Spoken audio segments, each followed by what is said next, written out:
এই পৃথিবীতে পুরুষ এবং মহিলা ছাড়াও আরো একটি বর্ণ বা জাতি রয়েছে, যাদেরকে পুরুষও বলা চলবে না বা মহিলাও বলা যাবে না। দেখা যায় যে তারা সমাজ থেকে একটু বিচ্ছিন্ন থাকে এবং সেভাবেই জীবন যাপন করে। সমাজে বসবাস না করার কারণেই সমাজের 8-10 জন লোকের এই জাতি বা বর্ণের প্রতি একটা প্রশ্ন থাকে বা জিজ্ঞাসা, এই শ্রেণী বা বর্ণের মানুষদের জীবনযাত্রা কিভাবে চলে, তার থেকেও বেশি জিজ্ঞাসা বা প্রশ্ন থাকে তাদের লিঙ্গ কেমন, সেটার আকার আকৃতি বা কেমন। এই শ্রেণী বা সমাজের বা জাতির বা বর্ণের লোকদেরকে মানুষদেরকে আমরা হিজড়া বলে থাকি। ভিডিওটি শেষ পর্যন্ত দেখুন। আজকে আপনাদের সেই প্রশ্নের উত্তরগুলো জানাবো এবং এদের সম্পর্কে পূর্ণাঙ্গ ধারণা দেব। বন্ধুরা, আপনাদের হয়তো জানা নেই যে হিজড়াদের যৌনাঙ্গ জন্ম থেকে শুরু করে মৃত্যু পর্যন্ত একই থাকে। এটাও বলা যায় যে তাদের যৌনাঙ্গ কখনোই বিকশিত হয় না বা কোনো প্রকারের ডেভেলপ হয় না। হিজড়াদের মধ্যে এক অদ্ভুত গুণ পাওয়া যায়, সেটা হলো যে এদের মধ্যে পুরুষ এবং মহিলা উভয়েরই বৈশিষ্ট্যগুলো হিজড়াদের মধ্যে পাওয়া যায়। হিজড়াদের যৌনাঙ্গ সম্পর্কে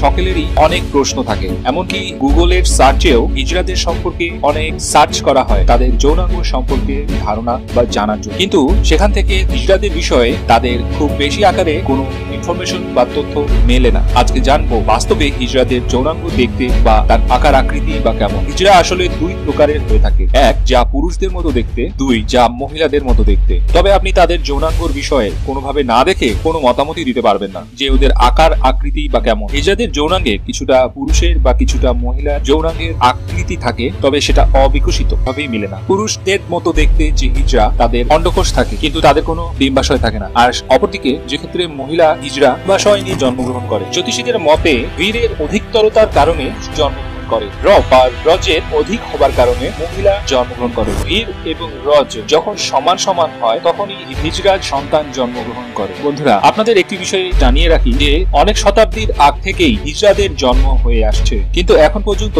সঠিকভাবে উদ্ঘাটন করা সম্ভব হয়নি যে হিজড়া সন্তানের জন্ম হয় কেন। যদি বলি জ্যোতিষ বা পুরাণ শাস্ত্রে হিজড়াদের সম্পর্কে বলা আছে, তবে এই বিষয়ে অনেক পৃথক পৃথক বক্তব্য রয়েছে। জ্যোতিষ মতে বাচ্চার জন্মের সময় তার কুণ্ডলী অনুযায়ী অষ্টম ঘরে যদি শুক্র এবং শনি অবস্থান রাখে, যাকে বৃহস্পতি এবং চন্দ্র দেখতে পায় না, তাহলে সেই ব্যক্তি নপুংসক হয়ে যায়, তখন তার জন্ম হিজড়া সন্তান হিসেবে নেয়। জ্যোতিষ শাস্ত্রের পৃথক আরেকটি বক্তব্যে বলা ছিল হিজড়া সন্তান জন্মগ্রহণের থেকে প্রতিকারের ব্যবস্থাও রয়েছে। প্রতিকারের জন্য সেরকম মুহূর্তে যদি কোনো শুভ গ্রহের দৃষ্টি পড়ে বাচ্চার উপরে, তাহলে সেই বাচ্চাটি নপুংসক হিসেবে জন্ম নেয় না।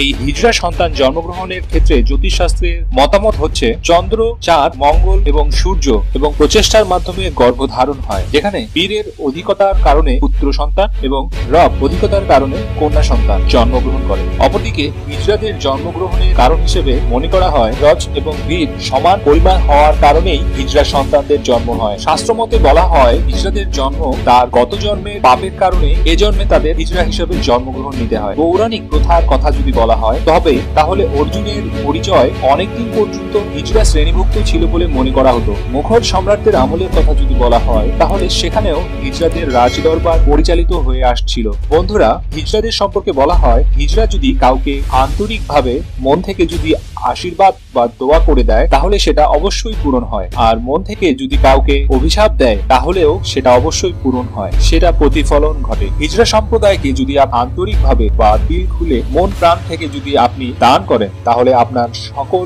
মনোকামনা বা মনোবাসনা পূর্ণ হয়। কিন্তু বন্ধুরা, আপনারা কি জানেন হিজড়াদেরকে সকল বিষয়ে দান করতে হয় না। হিজড়াদের দোয়া প্রার্থনা যে কোনো ব্যক্তির খারাপ সময়টিকে দূর করে দেয়। যদি ধন বা সম্পদ অর্জন করতে চান, তাহলে কোনো হিজড়ার কাছ থেকে নিয়ে একটি পয়সা আপনি মানি ব্যাগে বা ব্যাগে রাখতে পারেন। হিজড়াদের সম্পর্কে একটি মারাত্মক সত্য হলো এমন একজন পুরুষকে খোঁজে যে দেখতে খুবই সুদর্শন এবং যার আচার ব্যবহার এবং চিন্তা ভাবনা অনেক উঁচু মানের। এই হিজড়া সম্প্রদায় সময়ের সাথে সাথে সেই পুরুষের সাথে ঘনিষ্ঠতা তৈরি করে এবং এক পর্যায়ে তাকে বন্ধাত্বে পরিণত করে, অর্থাৎ সার্জারির মাধ্যমে তাকেও হিজড়ায় রূপান্তর করে, যাতে সে আর কোনোভাবেই যুবক বা পুরুষ না থাকে। এখন আপনাদেরকে যার কথা বলবো তা দেখার পর যাকে ভারতের সবচেয়ে সুন্দরী হিজড়া বলা হয়। এই হিজড়ার সৌন্দর্য বা রূপের প্রতি শুধু ভারতই নয়, গোটা বিশ্বের সকলেই মুগ্ধ। ভারতের অনেক সেলিব্রিটি অভিনেত্রীরাও তার রূপের কাছে লজ্জা পায়। এই সুন্দরী রূপসী হিজড়াকে যারা একবার দেখেন, তারা চোখের পাতা ফেলতেই ভুলে যান।